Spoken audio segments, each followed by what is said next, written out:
Nous vous saluons avec amour dans le nom précieux du Seigneur Jésus-Christ. Nous venons vers vous avec un message destiné à réveiller votre conscience, à vous amener à prendre garde à votre marche. William Branham a prêché le message Sentinelle, qu'en est-il de la nuit? Et dans ce message, il parle dans Ésaïe 22 d'une grande prophétie qui était là, une menace qui était venue pour la destruction d'Israël. La sentinelle annonçait la destruction. Il voyait l'ennemi venir, mais le peuple ne prit pas attention à cela. C'est ce qui s'est passé à Pearl Harbor, quand les Japonais attaquèrent cette île qui était sous le contrôle américain. Malgré les avertissements, malgré ce que les guetteurs étaient en train d'observer, on aurait dû éviter ces massacres-là. Mais les gens n'y prirent pas garde. Ils s'étaient livrés à la boisson, à la position, à la débauche sur l'île, le soir où l'île fut attaquée. Ils avaient le message, mais ils ne faisaient pas attention. La même chose arriva en 70 à Jérusalem, quand les grands maîtres avaient donné la prophétie selon laquelle Jérusalem allait être investie par les nations. À ce moment-là, quand on verra l'abomination de la désolation installée dans le lieu saint, que les lecteurs devraient faire attention. Que ce qui était dans la ville devrait sortir pour aller se cacher. Ce qui était en dehors de la ville ne devrait pas rentrer dans la ville. Ce qui était sur des toits devrait descendre. Des toits non plus entrer à la maison, mais sortir parce que la destruction allait être grave. Mais on n'y prit pas attention. Quand on a commencé à voir les soldats romains autour de Jérusalem, les sacrificateurs ont seulement continué à prêcher, à offrir des offrandes, des holocaustes, alors qu'il y avait un avertissement, un message urgent, un message de l'heure. Les gens mourirent, on les tua même dans les temples, en dépit de l'avertissement du Seigneur Jésus-Christ, selon Luc 21 et selon Matthieu 24. Ce qui est arrivé aujourd'hui au Moyen-Orient avec Israël le 7 octobre de cette année 2024, les commentateurs disent que ça pouvait être évité. On avait des observateurs qui s'étaient placés pour surveiller la frontière avec Gaza.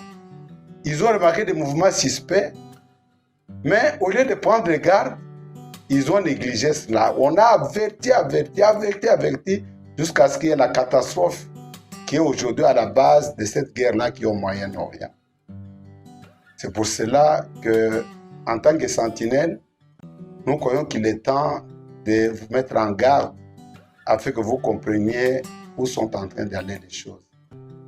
Ce qui se passe à Gaza et au Liban, pour le commun des mortels, c'est Israël qui est en train d'attaquer les Palestiniens. Mais quand on regarde la prophétie et la configuration qui est tout autour, tous les bateaux, tous les bombardiers, tous les sous-marins, les Américains sont là-bas dans la mer Méditerranée, sont tout autour d'Israël, sont autour de l'Iran. Ils sont présents avec des armements terribles. Pour vous donner l'idée, quand on est venu attaquer Israël, après la mort d'un des chefs du Liban, quand on est venu attaquer Israël, les instruments de défense avaient défendu, mais au même moment, l'armement américain était en train d'agir pour défendre. Au même moment, l'armement français était venu pour défendre. Quand les Iraniens étaient venus pour venger la mort de leurs supplétifs. Les grandes armes aujourd'hui du monde entier sont là-bas au Moyen-Orient. Les Irakiens, les Iraniens, les Syriens. Aujourd'hui, vous avez les Chinois, vous avez les Russes. Tout le monde, les Français n'en parlent pas, les Européens. Ils ont supprimé la chaîne d'Israël sur Canal+. La Bible dit, dans Zacharie 12, que toutes les nations de la terre s'élèveront contre Jérusalem. Et quand ces gens vont venir comme ça, entourer Jérusalem, c'est là qu'il y aura la guerre d'Armageddon. Cette guerre d'Armageddon, la Bible dit qu'elle va détruire tout ce qui existe sur la terre. Après cette destruction-là, c'est là où les milléniums vont s'installer, les règnes de 1000 ans avec Christ sur la terre. Quand nous voyons déjà cette mise en place, qui est en train de s'installer, l'Église devrait se poser la question, Messieurs, quelle heure est-il? Si nous sommes déjà là et que tout est prêt à déclencher le chaos, la préoccupation devrait être qu'est-ce qui nous sépare de ces grands événements. Avant la guerre d'Armageddon, il y aura l'enlèvement de l'époux.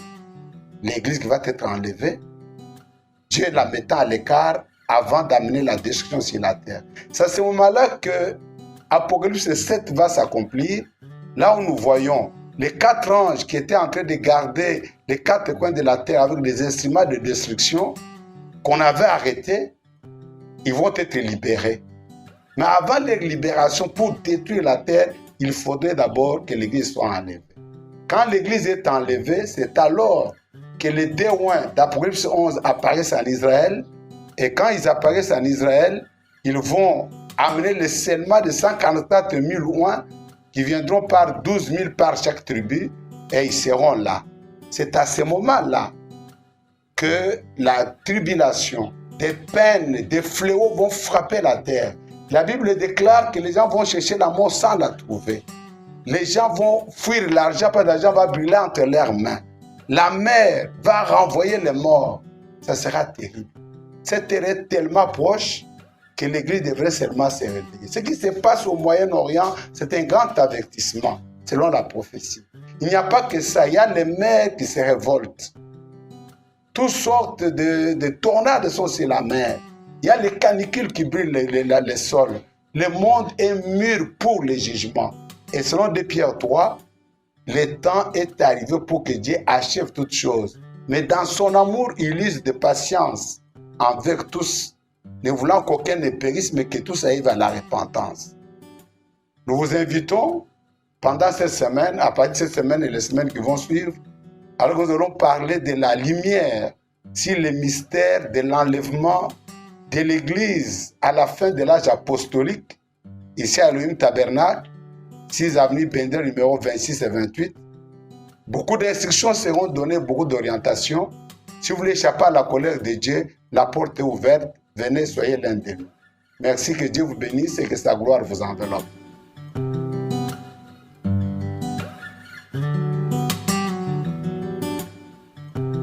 Jérusalem, c'est là qu'il y aura la guerre d'Armageddon.